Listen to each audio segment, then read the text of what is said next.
Bastará decir que soy Juan Pablo Castel, el pintor que mató a María Iribarne. Supongo que el proceso está en el recuerdo de todos y que no se necesitan mayores explicaciones sobre mi persona.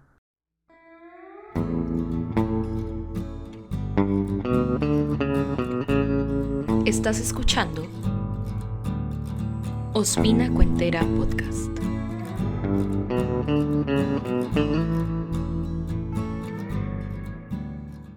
Bienvenidos a Ospina Cuentera, tu podcast de cuentería, recitación y literatura. Bienvenidos a la primera sección diferente del podcast, Clásicos sin clase, donde exploramos esas novelas densas, con vocabulario pesado, de insufrible lectura para muchos, pero contadas de manera más sutil, simple y paisana. Atención, este es un episodio lleno de spoilers. Hoy con El túnel.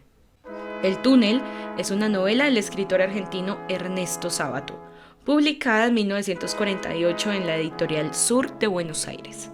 Además, es mi libro favorito. Por eso es el primero de esta sección que voy a subir. Esta es la historia de Juan Pablo Castel, un pintor que desarrolla una obsesión enfermiza por una jovencita a la que vio una sola vez en su vida en una exposición de arte. Re loco el tipo. Y que encima de todo la mata. Pero vamos un poco más lento. Empecemos por presentar a cada uno de los personajes que nos acompañarán a través de esta bonita y para nada tóxica historia de amor. Y ellos son Juan Pablo Castel, como el protagonista y el pintor obsesivo. María Iribarne, como la muchacha objeto de obsesión de Juan Pablo, pero que no es tan santa del todo. Allende, como el esposo ciego de María. Hunter, el primo de Allende y posible amante de María. Mimi, como la prima de Hunter, y Lartigue, como el amigo de Hunter. Ahora, vamos con la historia. Ubiquémonos en una Argentina de 1946. Un pintor realiza una exposición de una de sus obras en el Salón Primavera, un cuadro llamado Maternidad. A la exposición acudieron críticos de arte y observadores ocasionales. En algún momento, mientras este pintor se hallaba cuestionando el insufrible dialecto y los atributos que elogiaban los charlatanes del arte, una mujer se acercó al cuadro para verlo detenidamente y posó su mirada en una escena. Una joven mirando al mar desde una ventana. La mujer que observaba el cuadro era María Iribarne. Solo ella pudo percatarse de la soledad representada en la ventana pintada en el cuadro. Castel, que es el pintor del que estamos hablando, se enamoró de María por ese pequeño gesto. Un amor que se fue convirtiendo en obsesión, a tal grado que pronto comenzó a buscarla por toda la ciudad. Durante los meses que siguieron, solo pensé en ella, en la posibilidad de volver a verla. Incluso llega a fantasear con su encuentro y lo que dirá cuando la vea. Meses después, entre la multitud la encuentra, mejor dicho, la persigue hasta el edificio que parecía ser su trabajo. La alcanza y cuando ésta lo ve lo reconoce, pero se sonroja. Y como Castel tampoco es muy bueno entablando conversaciones, la hace sonrojar aún más diciéndole: Usted se sonroja porque me ha reconocido y usted cree que esto es una casualidad. Pero no es una casualidad. Nunca hay casualidades. Imagínense ustedes esa escena. Yo salgo corriendo del susto. Y después Juan Pablo le pregunta por la escena de la ventana, pero parece que María no tiene ni idea de qué le está hablando, lo que hace que la situación se torne incómoda y ante tal circunstancia Juan Pablo decide marcharse. Pero María lo sigue para disculparse por su comportamiento y decirle que recuerda constantemente la escena de la ventana en el cuadro. Después de esto huye y se escabulle entre la multitud. Y tras una constante búsqueda de reencontrarse con María, consigue verla. La toma del brazo imagínense, la toma del brazo y se la lleva a la fuerza a la Plaza San Martín con el propósito de preguntarle el motivo de su vida. Ella responde que no lo sabe. Y ante esto, Juan Pablo nos dirá una de esas primeras frases icónicas del libro. Prométame que no se irá nunca más. La necesito mucho. Él es un personaje fuerte, con características violentas, mientras que ella es dispersa y apática. En la noche decide llamarla por teléfono, pero termina decepcionado por la decisión, ya que María le cuelga argumentando que en ese momento no puede hablar. Al día siguiente, agitado por la llamada, decide hablarle de nuevo, pero lo atiende una mujer que le dice que su amada se ha ido al campo, pero que le ha dejado una carta.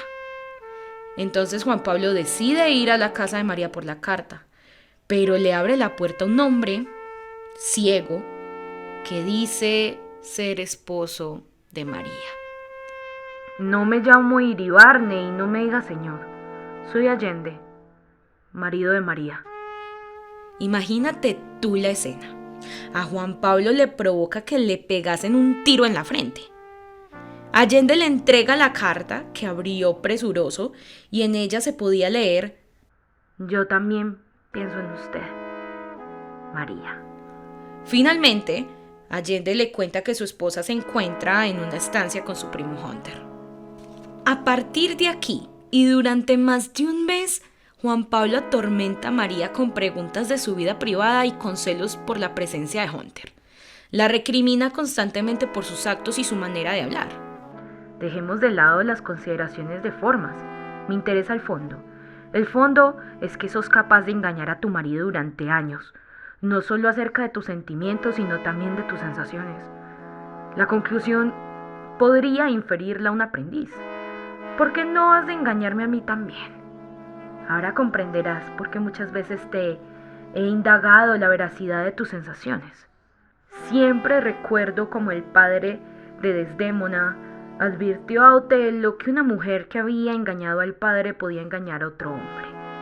Y a mí nada me ha podido sacar de la cabeza este hecho, el que has engañado constantemente a Allende durante años. Por un instante sentí el deseo de llevar la crueldad hasta el máximo y agregué, aunque me daba cuenta de su vulgaridad y torpeza, engañando a un ciego. No te me pongas moralista, Juan Pablo. Tú aceptaste entrar en el juego. Es más, fuiste tú quien lo buscó. Nadie te mandó a buscar como un loco a María por toda la ciudad por meses, a ir hasta la estancia, a mandarle cartas. Fuiste tú solito quien te metiste en cuentos en la cabeza. A veces me das tanta rabia, Juan Pablo.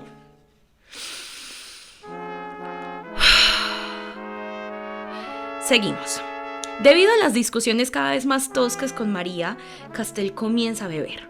Una noche sueña que un hombre lo convierte en pájaro. A pesar de haberse transformado, nadie se da cuenta excepto él. Despierta asustado y llama a casa a María para pedirle perdón a la humillada que le acaba de pegar.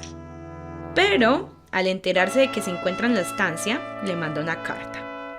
Ella le responde con una invitación a que vaya a visitarla. Cuando llega a la estancia, Castel es recogido por un chofer que le informa de la indisposición de María para recogerlo. En la estancia, Hunter y su prima Mimi lo reciben y comienzan a hablar un poco sobre la profesión de Castel. María sale de su habitación y se va a la playa con él con el pretexto de ver algunos de sus dibujos. Y frente al mar, ella le comenta que se encontraba muy conmovida por la ventana en el cuadro que pintó Castel y cómo deseaba conocerlo porque sentía que ambos eran parecidos.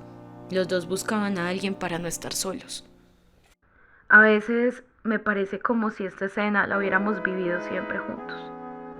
Cuando vi a aquella mujer solitaria de tu ventana, sentí que eras como yo y que también buscaba ciegamente a alguien, una especie de interlocutor mudo.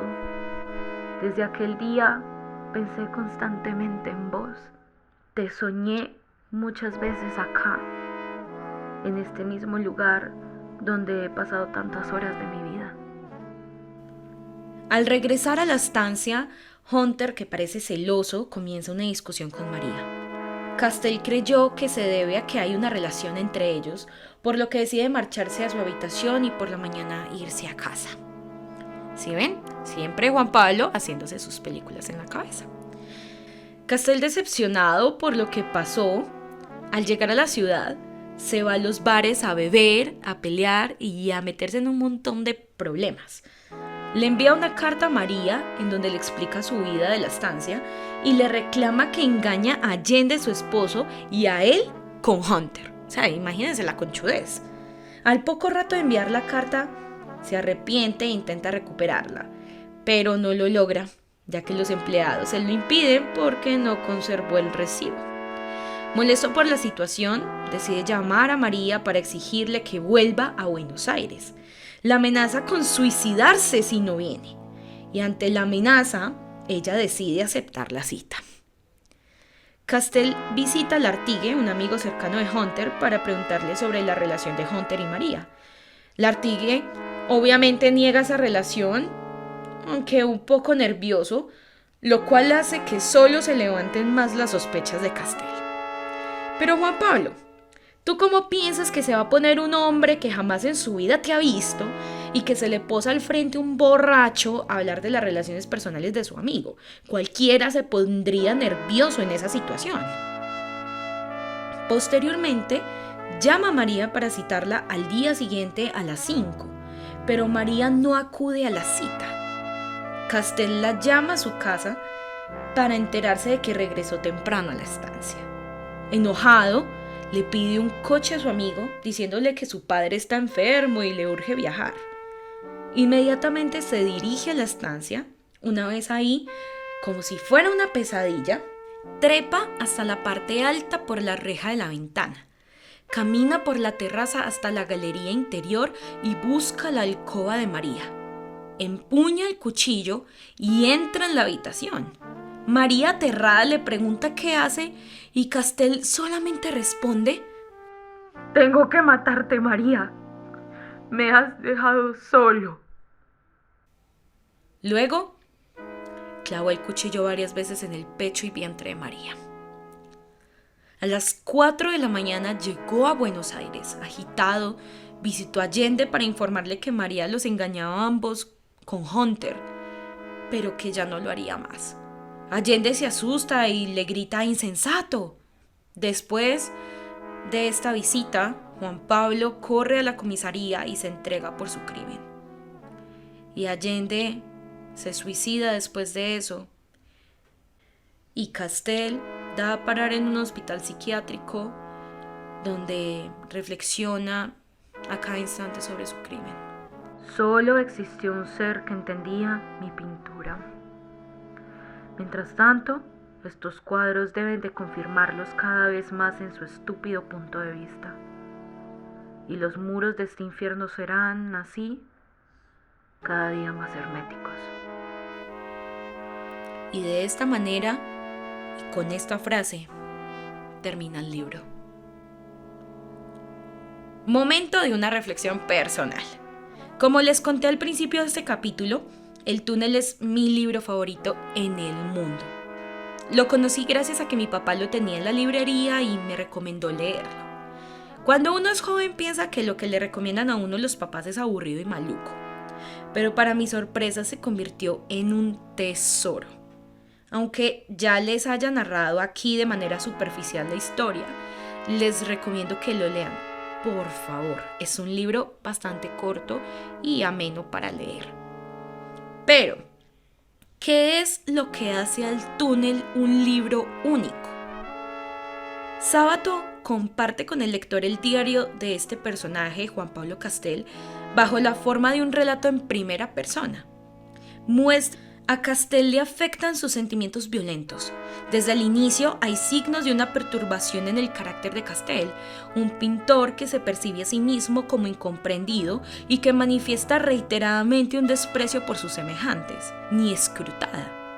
Los detalles aparentemente banales con que inicia la historia de sus primeros encuentros con María son bastante claros. La observa, la persigue, se vuelve agresivo ante la frustración de sus expectativas. También dará cuenta de ello la evolución del mundo onírico del personaje, que nos recuerda, o al menos me recuerda, un poco los postulados del surrealismo, un movimiento con el cual es contemporáneo Ernesto Sábato, donde el subconsciente juega un papel fundamental. Castel tenía que ser un pintor, es decir, un artista, figura que en el siglo XX gozaba de la reputación de una persona reflexiva, intelectual, casi un bien espiritual o moral de la sociedad por aquello que tiene de creador, pero que al mismo tiempo pasa por atormentado como consecuencia de su extrema sensibilidad. Por lo mismo, el túnel también se construye como un discurso signado por el autor con una reflexividad estética, es decir, por la reflexión del propio hacer artístico, sea que se trate de la pintura o sea que se trate de la literatura. En todo caso, había un solo túnel, oscuro y solitario, el mío. El túnel en el que había transcurrido mi infancia, mi juventud, toda mi vida. Muchas gracias por haber escuchado este podcast. Recuerda que puedes escucharlos a través de YouTube, Spotify, podcast de Apple y iVoox. Además, puedes seguirme en redes sociales y me encontrarás en todas como Ospina Cuentera. Y recuerda, Ospina Cuentera es tu podcast de cuentería, recitación y literatura.